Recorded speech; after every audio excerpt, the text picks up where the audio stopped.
साथियों, इस बार की दो थीम है डब्ल्यूएचओ ने रखी है वर्ल्ड सुसाइड प्रिवेंशन डे पे। वो है चेंजिंग नैरेटिव ऑन सुसाइड।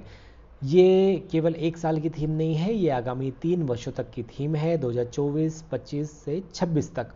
क्यों विश्व स्तर पे जो है स्टेक होल्डर्स ये चाहते हैं कि नैरेटिव ऑन सुसाइड बदले। साथियों, ये समझना ज़रूरी है क्योंकि अभी जो कथन है सुसाइड को लेके, अभी जो धारणाएं हैं, जो सोच समझ है, जो एक सामाजिक जो समझ है सुसाइड को लेके, वो काफ़ी नेगेटिव की तरफ है। उसको कई सारा स्टिग्मा है, लोग साइलेंस रहना चाहते हैं, लोग उस चीज़ के बारे में ठीक से बात नहीं करना चाहते, समझते नहीं हैं, उनको ऊपर कलंक लग जाता है, जिसके डर के कारण अगर सहायता उपलब्ध भी हो फिर भी लोग सहायता के लिए नहीं आते हैं।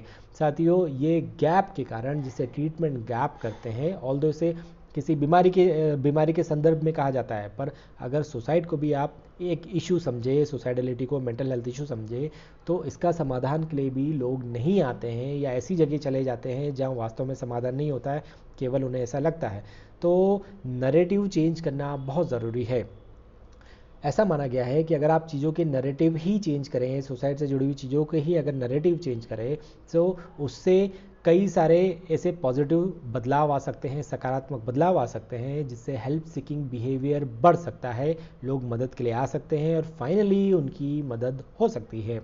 पहला पॉइंट है स्टिग्मा से सपोर्ट की ओर, मतलब किसी को कलंकित दृष्टि से देखना से बेहतर है आप इस दृष्टि से देखें कि उसे स्वास्थ्य लाभ की ज़रूरत है, उसे हेल्प की ज़रूरत है। कोई भी व्यक्ति अगर सेल्फ हार्म कर रहा है, चाहे वो एनएसएसआई ही क्यों ना हो या सुसाइड का ही अटेम्प्ट कर रहा है, तो ये नहीं समझना कि व्यक्ति कमज़ोर है, ये नहीं समझना कि वो नाटक कर रहा है, लेकिन ये समझिए कि उसे हेल्प की ज़रूरत है और हेल्प तक आप पहुँचाइए। कई बार अब जब भी समाज में ये बातें अपन सुनते हैं तो अपन कोशिश करते हैं कि इससे ज़्यादा लोगों को डिस्कस नहीं करना है। क्यों करना है? ये तो नेगेटिव टॉपिक्स है, इससे अपने आप अंदर भी नेगेटिविटी आती है, और ऐसा करेंगे तो शायद हमारी भी इच्छा होने लग जाएगी, या ऐसी बात करेंगे तो कोई और भी हमारे सुन के कर सकता है। साथियों, ऐसा कुछ नहीं होता है, बल्कि आप जितना इस चीज़ के बारे में डिस्कस ना करेंगे, अपने तक ही सीमित रखेंगे, तो दिमाग में घूम घूम के ये कहीं ना कहीं आपको हानि पहुंचाएगी। वहीं इसके निवारण के ऊपर डिस्कशन आप कीजिए, ओपन डिस्कशन कीजिए, खुल के बात कीजिए, क्योंकि अगर खुल के बात करेंगे तभी जो सुसाइड प्रिवेंटेबल कहा जाता है उस दिशा में अपन कदम उठाएंगे, और ये कदम उठाना बहुत ज़रूरी है। साथियों, लोग ये सोचते हैं कि जो भी व्यक्ति सुसाइडल है शायद वो पागल है या मानसिक रोग से ग्रस्त है। ऐसा ज़रूरी नहीं है। ये एक मेजर पब्लिक हेल्थ इशू है, मतलब ये सार्वजनिक स्वास्थ्य मुद्दा है। ये केवल एक व्यक्ति की परेशानी नहीं है और उसको मानसिक परेशानी की वजह से नहीं है। जैसे आगे आपने स्टैट्स में या जो अपने आंकड़े वाला फोटो था उसमें आपने देखा, मानसिक स्वास्थ्य से जूझ रहे व्यक्ति केवल 25% ही है टोटल सुसाइड्स में। बाकी जो 75% लोग हैं उनके इश्यूज कुछ और ही थे। तो आप सबको कैटेगराइज नहीं कर सकते कि मानसिक बीमारी से जूझ रहे हैं। हाँ, आप ये ज़रूर कह सकते हैं कि मेंटल हेल्थ रिलेटेड इश्यूज चल रहे हैं, जिसका समाधान आपको मेंटल हेल्थ प्रोफेशनल्स के पास में मिल सकता है। लेकिन जब अपन आगे देखेंगे, समाधान केवल उनके हाथ में नहीं है, कई सारे स्टेक होल्डर्स के हाथ में है, क्योंकि एक पब्लिक हेल्थ इशू है। जैसे मैं कह रहा हूँ, इसका समाधान भी एक किसी क्षेत्र के व्यक्ति के हाथ में नहीं है। मानसिक डॉक्टर के हाथ में, साइकोलॉजिस्ट के हाथ में, साइको सोशल वर्कर के हाथ में, साइकेट्रिक नर्सिंग के हाथ में ही केवल नहीं है। इसका जो समाधान है ये एक कलेक्टिव रिस्पॉन्सिबिलिटी से ही आएगा, और वो रिस्पॉन्सिबिलिटी शेयर करते हैं डायरेक्टली गवर्नमेंट के सारे मिनिस्ट्रीज़, डायरेक्टली सारे संस्थान, सारे स्टेक होल्डर्स, चाहे वो स्कूल हो, कॉलेज हो, प्रिंसिपल्स हो, टीचर्स हो, गेट कीपर्स हो, गार्ड्स हो, चाहे वो बस ड्राइवर्स हो, चाहे वो ऑटो रिक्शा वाले हो, चाहे बाहर वो सब्जी बाजी वाले हो, जितने भी नाम ले लें, सबकी जिम्मेदारी है सुसाइड रोकना। और चाहे वो स्टूडेंट खुद ना हो, चाहे वो शॉपकीपर्स हो या आपके फ्रेंड्स हो, it's a collective equal responsibility. अगर समाज में इस चीज़ के बारे में अवेयरनेस बढ़ेगा, इस चीज़ की एक्सेप्टेंस बढ़ेगा, तो आप खुद ही देखिए एक नई आर्मी तैयार हो जाएगी, जो किसी भी सुसाइडल व्यक्ति को जल्दी पहचान लेगी और उसे गलत कदम उठाने के पहले ही रोकने के प्रावधान हो सकते हैं। ठीक है, so it's a collective responsibility. हम अगर वीडियो बना रहे हैं इसका मतलब ये हमारी जिम्मेदारी नहीं है लेकिन ये ज़रूर है, अगर आप ये वीडियो देख रहे हैं मतलब आप अपनी जिम्मेदारी को पहचानते हैं और इसको केवल पहचान तक ही सीमित ना रखें, आप एक्शंस भी लें। यही चेंज इन नैरेटिव का बहुत ही इंपॉर्टेंट एस्पेक्ट है। कुछ लोग सोचते हैं ठीक है सुसाइडल आइडिएशंस है, मतलब सोच रहे हैं व्यक्ति सुसाइड के बारे में, पर कर तो नहीं लेगा, और अगर करेगा तो उसके पहले ही हम उसको बचा लेंगे, ज़रूरी थोड़ी कि मर जाएगा। साथियों ऐसा नहीं, आपको अगर थोड़ा सा भी संदेह है तो तुरंत से तुरंत जल्द से जल्द इंटरवेंशन करना है। चाहे बच्चा उदास भी हो तो भी आपको इंटरवेंशन करना है। अब ये नहीं कह रहा हूँ कि उदास बच्चा जो है शायद सुसाइडल हो जाए, उसके लिए बड़ा रिस्क फैक्टर है, नहीं, लेकिन आप इस प्रकार से अगर एम्पैथी जताएंगे तो बच्चे में वो नए रिस्क फैक्टर्स डेवलप ही नहीं होंगे जो उसको सुसाइडलिटी की तरफ ले जा रहा है। So act early, not just into the crisis. ये पता होना चाहिए, बहुत ही इम्पोर्टेंट बात है। जब मेंटल हेल्थ एक्ट था और जो पुरानी प्रणाली थी उसके हिसाब से आईपीसी इंडियन पिनल कोड 309 के हिसाब से जो भी व्यक्ति खुद को नुकसान पहुंचाएगा, सुसाइड अटेम्प्ट करेगा, उससे सजा दी जाती थी शायद 1 साल के लिए। लेकिन जब से मेंटल हेल्थ केयर एक्ट 2017 आया है उसमें सजा नहीं दी जाती है, उन्हें निरपराध बताया जाता है और ये बोला जाता है कि इन्हें सिग्निफिकेंट स्ट्रेस है और सहायता की ज़रूरत है और सहायता तक पहुंचाया जाता है। तो साथियों आप भी इस चीज़ को ध्यान रखें और जो भी अगर ऐसे व्यक्ति आपके समक्ष आते हैं तो आप उन्हें हेल्प तक ज़रूर पहुंचाएं। कई लोग मानते हैं कि व्यक्ति सुसाइड करने का प्रयास कर रहा है या सुसाइडलिटी दिखा रहा है, शायद वो अटेंशन सीख कर रहा है, चाहे वो ड्रामा कर रहा है, नाटक कर रहा है ताकि सब लोग उसकी तरफ देखें, उसको प्यार करें और जो भी कठिनाई है उससे उसको राहत मिल जाए। हो भी सकता है साथियों, लेकिन कई केसेस में दुर्भाग्यपूर्ण तरीके से ऐसा नहीं भी होता है और अपन गलत सोच रहे होते हैं, क्योंकि व्यक्ति वाकई में हेल्प सीख कर रहा होता है लेकिन उसे पता नहीं होता है कि मैं कैसे सीख करूं। तो वो अलग अलग तरीके से चाहे खुद की नस काट के, चाहे खुद को मार के इस प्रकार से वो हेल्प सीख करने का प्रयास कर सकता है। तो इसको आपको गंभीरता से लेना है। कुछ लोग बोलते हैं कि जो एक व्यक्ति सुसाइडल हो गया, एक आध बार उस बोलते सुसाइड अटेम्प्ट कर लिया मतलब जीवन भर वो इस प्रकार से अस्थिर ही रहेगा, बार बार ये चीज़ें आती रहेगी।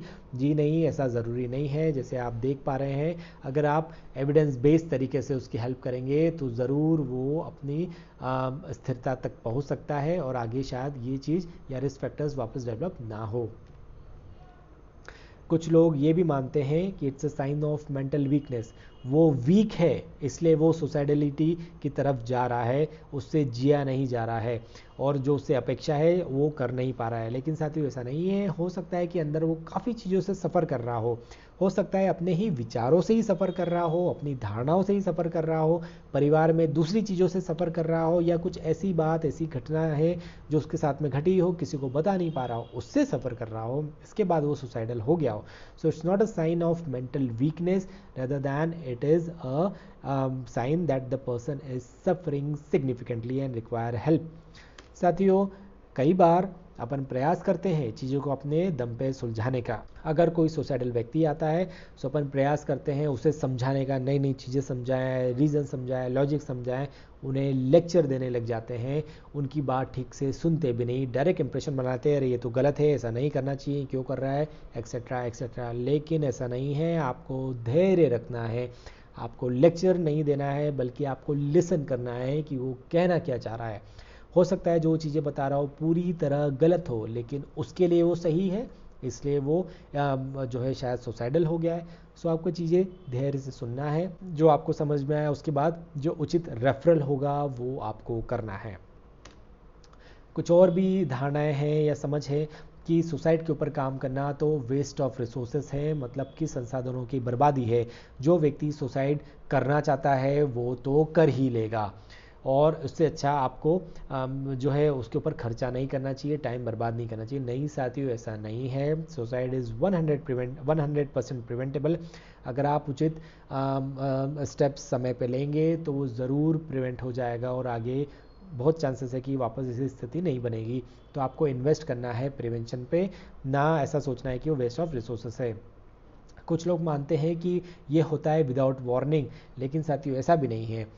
कई बार देखा गया है कि व्यक्ति केवल तो एक पल तक नॉर्मल था, फिर एक पल में सुसाइडल हो गया और उसने सुसाइड अटेम्प्ट कर लिया, ऐसा ज़रूरी नहीं है।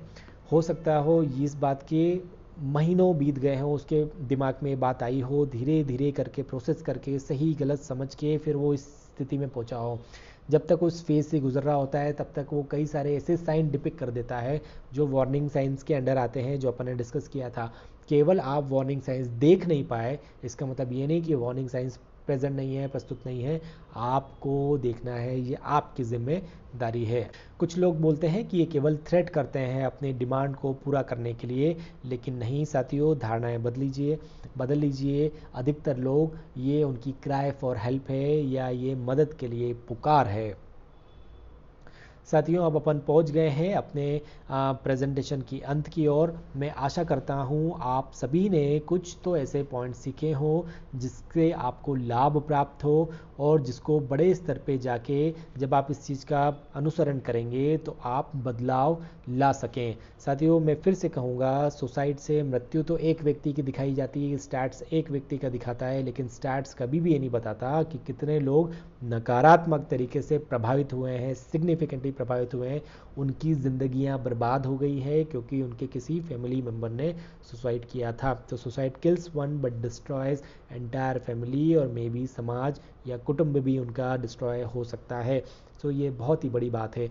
और कुछ इंपॉर्टेंट पॉइंट ये है प्रति व्यक्ति जो सुसाइड अटेम्प्ट करता है, प्रति व्यक्ति जो सुसाइड कर लेता है, उसकी अपेक्षा में जो सुसाइड अटेम्प्ट करते हैं वो 20 से भी ज़्यादा गुना ज़्यादा है।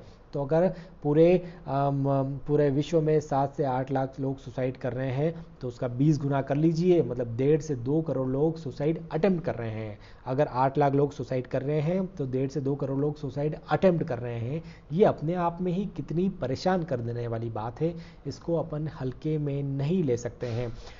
ये भी चीज़ की एविडेंस है कि जिस प्रकार से कोविड आया था, कोविड ने पूरा ये वैश्विक महामारी थी, उसी प्रकार से ये साइलेंट महामारी है जो एक पनप रही है, जिसके ऊपर सरकार ध्यान तो दे रही है, काम करने की प्रणालियाँ भी है, लेकिन किसी प्रकार से जो वॉलंटियर्स है, जो हम लोग हैं, आप लोग हैं, वो काम नहीं कर पा रहे हैं।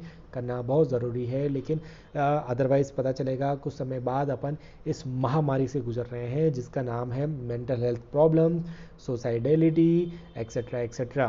तो चीज़ें आपके हाथ में हैं, अभी भी चीज़ें संभल सकती है। एक बात का ज़रूर ध्यान देना, संगठन में ही शक्ति होती है।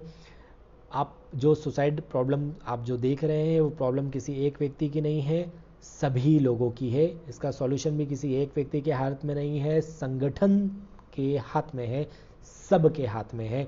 और आप चाहे कितने भी छोटे स्टेक होल्डर हो, आपकी भी समाज में ये जिम्मेदारी है और आपकी भी समाज में एक पोजीशन है जिससे आप पूरे समाज में सुसाइड के रोकथाम के लिए काम कर सकते हैं सकारात्मक रूप से।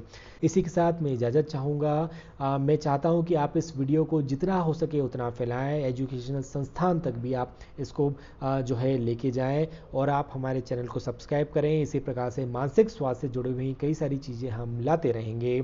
मैं इजाज़त चाहता हूँ। डॉक्टर अश्विन चौहान, मनोरोग विशेषज्ञ, इंदौर, मध्य प्रदेश से। नमस्कार।